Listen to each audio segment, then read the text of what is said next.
Tu vois, comme je le dis, quand tu as des mauvaises dispositions de cœur, tu lis mal la Bible. Et Dieu ne peut pas ouvrir ton esprit. Le Saint-Esprit guide le lecteur dans toute la vérité lorsque le lecteur a des bonnes dispositions de cœur, c'est-à-dire qu'il est humble. Comme par exemple l'eunuque éthiopien. L'eunuque éthiopien, bien qu'il ne comprenait pas les Écritures, mais il voulait comprendre. Il voulait chercher à comprendre. Donc il lisait, disait qu'il avait de bonnes dispositions. Voilà pourquoi quand Philippe est arrivé vers lui, Philippe lui a demandé, comprends-tu ce que tu lui lis? Il était humble. Il n'a pas dit non, je connais. Il n'a pas dit non. Il dit, comment est-ce que je vais comprendre s'il n'y a personne qui m'explique? Et là, à partir de là, vu que maintenant il avait les bonnes dispositions pour pouvoir comprendre, c'est là que le Saint-Esprit maintenant va utiliser Philippe afin qu'il puisse le conduire dans la vérité pour qu'il puisse être sauvé. Le passage de Psaume 89, verset 32, que les gens citent réellement pour pouvoir dire qu'il y a une sécurité éternelle et que Dieu ne peut pas, qu'un chrétien réellement ne peut jamais, même s'il vit mal, il ne peut jamais réellement perdre son entrée dans le royaume de Dieu, ne peut jamais perdre son salut comme on le dit. Ce passage-là même, c'est terrible même de prendre ce passage-là. Voilà, c'est terrible de prendre ce passage-là pour pouvoir comme on appelle ça, me dit ces choses. Le psaume 89, quand tu prends même à partir du verset 1, on dit méditation d'Étan l'Israélite. Méditation d'Étan l'Israélite, c'est psaume 89, verset 1. Ici, le Étan dont on parle là, c'est un sage, c'est un lévite en fait, parmi les comme on appelle ça, les lévites qui devaient travailler dans la maison de Dieu. Eux, ils devaient s'occuper, c'était des responsables des chants. Donc, c'était ceux qui faisaient des cantiques. Donc, lui, c'était un lévite, ceux qui faisaient les cantiques. Voilà. Donc, méditation d'Étan l'Israélite. Donc, ici, maintenant, dans le cantique qu'il va faire, il va parler de David. Il va parler de la fidélité de Dieu par rapport à David, des promesses de Dieu par rapport à David, de ce que Dieu a promis à David. Donc, tous les psaumes de David, lorsque Dieu lui a dit, il va lui accorder un successeur sur son trône, il ne va pas lui retirer sa grâce, que réellement, parce qu'on a vu la vie de David, on a vu comment ses descendants aussi ont vécu. Mais comme Dieu réellement a dit qu'il allait toujours, selon sa fidélité, susciter un successeur au trône de David, alors c'est en cela que, comment on appelle ça, monsieur Denis là maintenant va faire sa méditation. Il va faire ce cantique-là. Et c'est là, si tu en lis par exemple à partir du verset 21, c'est là-bas qu'ils ne lisent pas.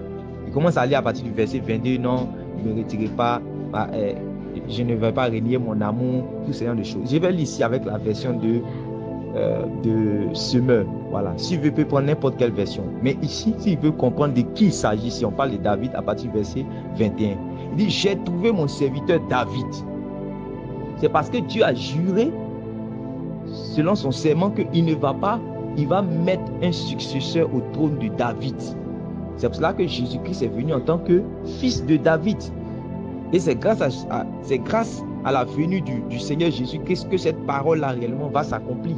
En tant que fils de David puisque les fils de David ont déconné. Normalement, la grâce de Dieu réellement les a quittés. Mais c'est Jésus-Christ en réalité qui est venu pour accomplir cela. Si Jésus-Christ était un roi pécheur et impie, c'est normal que la grâce de Dieu allait être retirée. Alléluia. Mais parce que le Seigneur Jésus, la Bible dit quoi? Parce que tu as aimé la justice et que tu as haï l'iniquité, c'est pourquoi, oh Dieu, ton Dieu te oint d'une huile supérieure au-dessus de tes égaux. Donc à partir de ce moment, Jésus-Christ maintenant va s'installer sur le trône de David d'éternité en éternité. Pourquoi? Parce que c'est un roi juste, sans péché. Maintenant je continue. Il dit au verset 21, à partir du verset 21, j'ai trouvé mon serviteur David, de mon huile sainte, je lui ai donné l'onction. Je le soutiendrai de ma forte main et mon bras le rendra fort. Ses ennemis ne pourront jamais le surprendre. Aucun homme inique ne pourra le maltraiter. J'écraserai devant lui tous ses adversaires et je frapperai ceux qui le haïssent. Toujours mon fidèle amour l'accompagnera. Grâce à moi, il relèvera le front. J'étendrai jusqu'à la mer sa domination. J'établirai son empire jusque sur le fleuve. Il m'invoquera par ces mots. Toi, tu es mon Père et mon Dieu, le rocher où je trouve le salut. Et moi, je ferai de lui mon fils premier-né. C'est terrible. Je ferai de lui mon fils premier-né, le plus élevé des rois de la terre. C'est magnifique. Ici, là, maintenant, nous parler du Seigneur Jésus. Je continue. Je lui garderai toujours toute ma faveur et je maintiendrai fermement mon alliance avec lui. Je ferai subsister pour toujours sa postérité et son trône durera autant que les cieux. Tu vois qu'ici, maintenant, ça vient confirmer la parole que je viens de dire. Il dit, s'il arrivait que ses fils délaissent ma loi, s'il arrivait que ses fils délaissent ma loi, les fils de David, s'ils ne se conduisaient plus selon mes décrets, s'ils venaient à transgresser mes commandements et s'ils n'obéissaient plus à mes ordonnances, je châtierai leur péché avec le bâton et leur faute par des coups. Il dit, verset 34, mais je ne réunirai pas mon amour pour lui. On parle de David ici.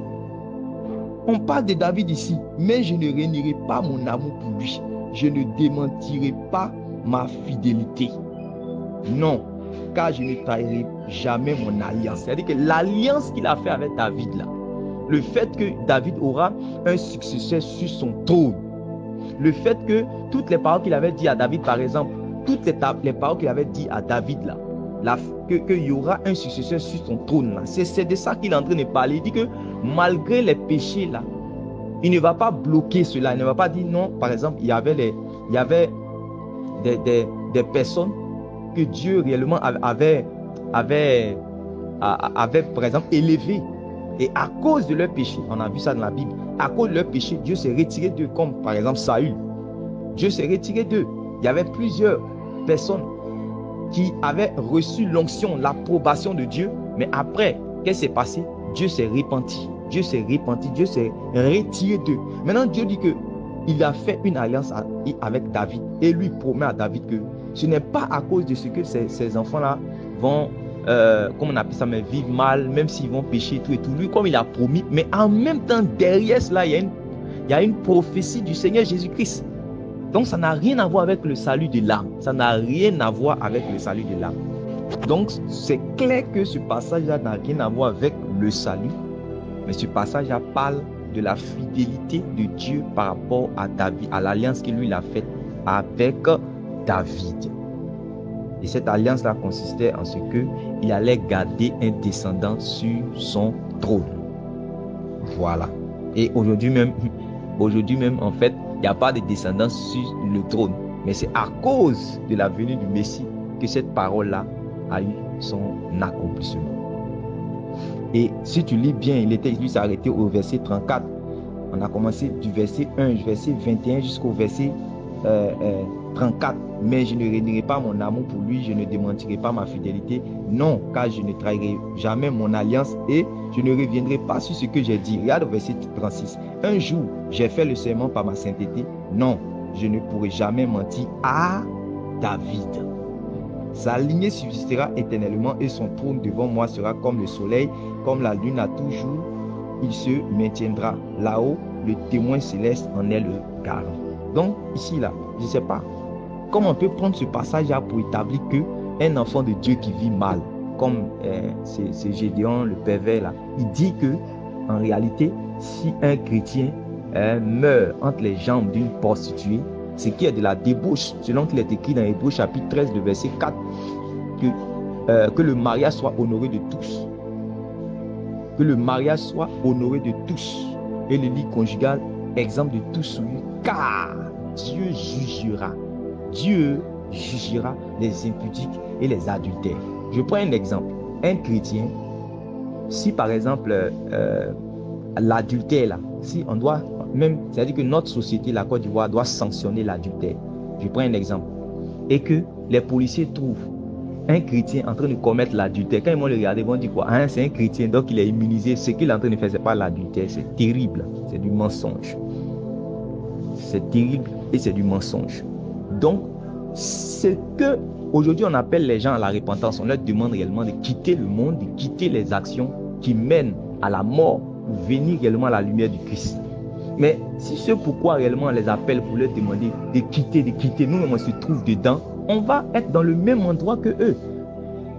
C'est ce que Paul est en train de dire dans le passage de Romains et de 1 Corinthiens chapitre 6, verset 19 que tu as donné tout à l'heure. C'est très important. Donc, en réalité, c'est quand tu es déjà égaré, tu lis la Bible avec les lunettes de quelqu'un d'autre, avec une pensée calviniste, avec une pensée branhamiste. Tu lis la Bible avec les lunettes de quelqu'un, c'est normal que c'est ce que tu vas trouver. Mais ça ne veut pas dire que tu es dans la vérité, tu es complètement dans l'hérésie, tu es complètement dans le faux à cause de ton endurcissement. Maintenant, les passages les plus évidents, les passages les plus simples qu'il essaie de fuir, comme le passage de 2 Pierre chapitre 2, verset 20 que tu as donné. Ça dit, je ne sais pas quoi. Voilà, je suis en train de lire avec la version de Semeur. Il peut prendre n'importe quelle version qu'il veut. 2 Pierre chapitre 2, verset 20 dit, si après s'être, non seulement d'abord il faut savoir même l'épître adressée à qui. L'épître adressée réellement à, on va prendre 1 Pierre chapitre 1, voilà, parce qu'il faut bien comprendre les choses. 1 Pierre chapitre 1, à partir du verset 1, il dit, Pierre, apôtre de Jésus-Christ, salue ceux que Dieu a choisis et qui vivent comme des résidents étrangers dispersés dans les provinces du Pont, de Galatie, de Cappadoce, d'Asie et de Bithynie. Donc, il dit encore, Dieu le Père vous a choisi d'avance conformément à son plan et vous avez été purifiés par l'Esprit pour obéir à Jésus-Christ et bénéficier de l'aspersion de son sang. Que la grâce et la paix vous soient abondamment accordées. Ici, il est en train de parler aux chrétiens. C'est eux qui sont les élus de Dieu, ceux-là que Dieu a choisis. Donc voilà ça.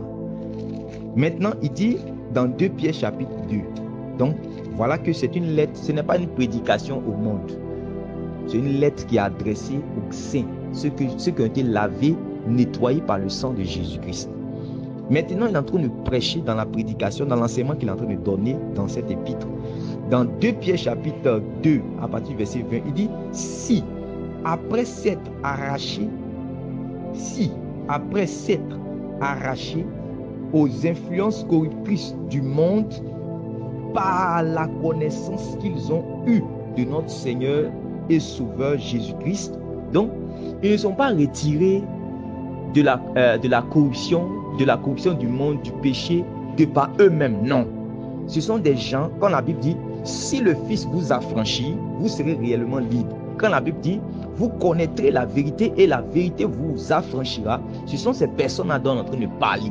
Ce ne sont pas des gens, parce qu'il est en train de dire non, c'est une question de moralité, qu'il y a d'autres qui n'ont pas le Fils de Dieu en eux, qui ne sont pas chrétiens, mais qu'eux-mêmes, ils essaient de vivre, ils essaient de mener, d'avoir une bonne conduite. Ce n'est pas de ça on parle. Pierre est précis dans ce qu'il dit. Il dit, si après s'être retiré, arraché aux influences corruptrices du monde par la connaissance de la vérité, mais par la connaissance qu'ils ont eue de notre Seigneur et Sauveur Jésus-Christ. Donc, ils ont été retirés du monde par Jésus lui-même. Ils ont été retirés du monde par la prédication du vrai évangile. Ils ont été retirés du monde après avoir cru au Seigneur Jésus. Ils ont été faits enfants de Dieu.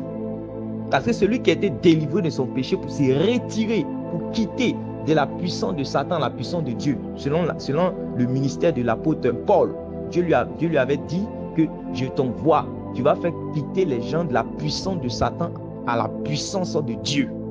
Donc pour que quelqu'un puisse quitter d'un point A, c'est-à-dire que des ténèbres pour arriver à la lumière, il faut réellement une intervention divine.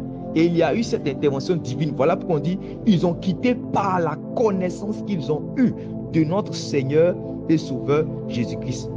Or, la vie éternelle, c'est qu'ils te connaissent, toi, le seul vrai Dieu, et celui que tu envoies. Donc, ils ont eu la connaissance du Fils de Dieu. Et par la connaissance de son enseignement, par la connaissance, ils ont eu une communion. Donc, ils ont été déconnectés réellement des ténèbres. Et ce n'est pas fini. Pierre dit, il est précis dans ce qu'il dit parce qu'il ne parle pas aux païens. Si après s'être retiré des souilles du monde par la connaissance qu'ils ont eue du Seigneur Jésus-Christ, du Seigneur Sauveur Jésus-Christ, virgule, ils se laissent de nouveau. Ils se laissent de nouveau prendre et dominer par elle. Ils se laissent de nouveau prendre et dominer par elle. Leur dernière condition est pire que la première. Ça dit ça là, je ne sais pas comment on peut. Ça dit, où il n'y a pas mystère, tu cherches quel mystère? Où il n'y a pas mystère là, tu cherches quel mystère? Ils sont en train de parler, je répète encore. Ils se laissent de nouveau prendre et dominer par elle. Leur dernière condition est pire que la première. Donc on voit que première condition, dernière condition. Ou bien première condition, deuxième condition. Première condition, dernière condition. Qu'est-ce que ça veut dire? Ça veut dire qu'ils étaient d'abord dans les ténèbres. Ils ont été libérés par le sang de Jésus. Ils ont été délivrés et déconnectés des ténèbres et ils sont allés dans la lumière à cause de la connaissance du Fils de Dieu, à cause de la parole qui a eu effet dans leur vie, à cause de l'esprit qui a eu effet dans leur vie. Donc maintenant, ils sont devenus lumière. Mais, puisqu'ils sont dans le monde, c'est ça le problème. Ils sont dans le monde. Le Seigneur Jésus est venu sauver, il est venu sauver les hommes dans un territoire ennemi. Voilà pourquoi dans Jean chapitre 17, il a fait la prière sacerdotale et il disait, Père, garde ce que tu m'as donné. Garde ce que tu m'as donné en ton nom. Garde. Quand il faisait cette prière, tu vas voir qu'au verset 17, Jean chapitre 17, verset 17, il dit, sanctifie-les par ta parole, c'est-à-dire consacre-les. Garde-les par ta parole est la vérité. Fais qu'ils soient entièrement à toi par ta parole, par la vérité. C'est pour ça que Jésus-Christ est venu avec la grâce et la vérité. Donc il y a un travail de la grâce et il y a un travail de la vérité. La grâce, c'est sa vie, le don de sa vie, le sang de Jésus. Mais la vérité, c'est son enseignement, sa doctrine. C'est ça, comment on appelle ça même, la conjugaison de la grâce et la vérité qui vont mener quelqu'un à entrer dans le royaume de Dieu, à être véritablement sauvé dans le royaume de Dieu. Puisqu'on t'a sauvé, il faut que maintenant on te garde. Il faut dire, garde-les par la parole. Ta parole est une lampe à mes pieds, une lumière sur mon sentier. Nous marchons dans un monde de ténèbres. Et si quelqu'un ne veille pas avec la parole de Dieu, il va se perdre. C'est le même Pierre qui dit, le diable rôde comme un lion, cherchant qui il va dévorer. Vous pensez que quand il parle de cela, il parle à qui? Il parle aux païens? Non. Le diable n'a pas besoin de rôder de pouvoir calculer avant de pouvoir manger un païen. Non. C'est ceux-là qui sont quittés de son camp, ceux-là qui sont ses ennemis. Est-ce que les gens qui sont dans le monde là, ils sont ennemis de Dieu? Ils sont ennemis, comment on appelle ça, mais du diable? Non. C'est ceux-là qui sont devenus ses ennemis, qui ont quitté son camp là. C'est ceux-là maintenant qui cherchent, ils calculent, ils réfléchissent. Comment est-ce qu'il va les détruire? Donc, maintenant, voilà des gens maintenant qui se sont laissés avoir par les choses de ce monde. Ils se sont laissés avoir par la corruption qui est dans le monde, par le péché. Et le problème, il dit que ils se laissent de nouveau prendre et dominer par elle. C'est-à-dire qu'ils sont rentrés maintenant dans la pratique comme des païens. Ils vivent maintenant comme des païens parce qu'ils n'ont pas veillé. C'est ici on n'est pas en train de parler d'un péché qu'un chrétien a commis une fois sur son parcours. Non, c'est pas de ça qu'on parle. Quelqu'un qui a été taclé par le péché et qui est, comment on appelle ça même, qui est resté à terre, qui a été dominé, qui n'a plus de force, qui est vaincu par rapport à son péché, c'est de lui là qu'on parle. C'est de lui là qu'on parle. Donc ce dernier-là n'a plus maintenant de force pour pouvoir quitter, il est vaincu. Il est vaincu face à son péché. Alors qu'en réalité, un enfant de Dieu a la domination sur le péché. Mais lui, ce dernier, on dit, il a été vaincu par elle. Donc on dit sa dernière condition est pire que la première.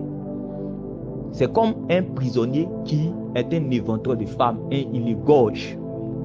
Et un président fait la grâce présidentielle. Quand on fait la grâce présidentielle, le décret est donné. On dit ce dernier qui est un éventreur de femmes, le président de la République a laissé un décret pour qu'il soit libéré. Donc on le libère, son statut change. Il n'est plus éventreur de femmes. Maintenant, quand il va entrer dans la société, est-ce que sa mentalité a changé? Est-ce que le fait qu'il égorge les gens, il évente les femmes, est-ce que ça a changé? Ça n'a pas encore changé. Donc, on va lui donner, on va lui inculquer des valeurs. Ça qu'on appelle la vérité qui est en Jésus. On va lui inculquer des valeurs. Et quand on va lui inculquer ces valeurs, c'est en fonction de ça. Quand il va rentrer dans la société, il va maintenant savoir vivre dans la société pour qu'il ne vende pas encore d'autres personnes. Mais si on a fait une grâce présidentielle à quelqu'un qui allait ventrer, égorger réellement, et on l'a fait sortir. Maintenant, on le fait sortir. Il va encore, il les vend et il égorge. Toi, si tu es le magistrat, si tu es le juge, qu'est-ce que tu vas faire?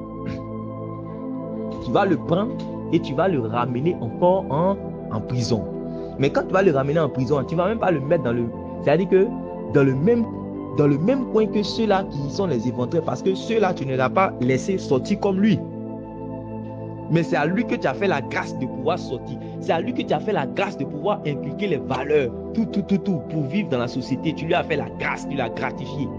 Pendant que d'autres sont restés en prison, lui, tu l'as gratifié. Donc, lui là, il sera traité plus sévèrement. C'est-à-dire que si on doit l'emmener en prison, on va l'emmener, s'il y a cellule Z, on va l'emmener à la cellule Z. C'est pour cela que Pierre maintenant dit, leur dernière condition est pire que la première. Puis il dit, verset 21, il aurait mieux valu pour eux ne pas connaître le chemin d'une vie juste plutôt que de s'en détourner. Plutôt que de s'en détourner après l'avoir connu et d'abandonner le saint commandement qui leur avait été transmis. Ça là, on a qu'à expliquer ça là comme encore. Il aurait mieux valu pour eux ne pas connaître le chemin d'une vie juste plutôt que de s'en détourner après l'avoir connu et d'abandonner le saint commandement qui leur avait été transmis. Et puis il confirme la vérité de ces proverbes. Le chien retourne à ce qu'il a vomi et la truie, à peine lavée, se vautre de nouveau dans la boue. Donc ici là, je ne sais pas comment on peut expliquer. Voilà quelqu'un qui était dans la foi, mais par mégarde, et du fait que réellement il s'est entêté encore dans le péché, on voit qu'il s'est détourné maintenant de la foi, ce qu'on appelle apostasie. L'apostasie à cause de ses actions. Et le voici maintenant qui retourne dans une condition pire que la première.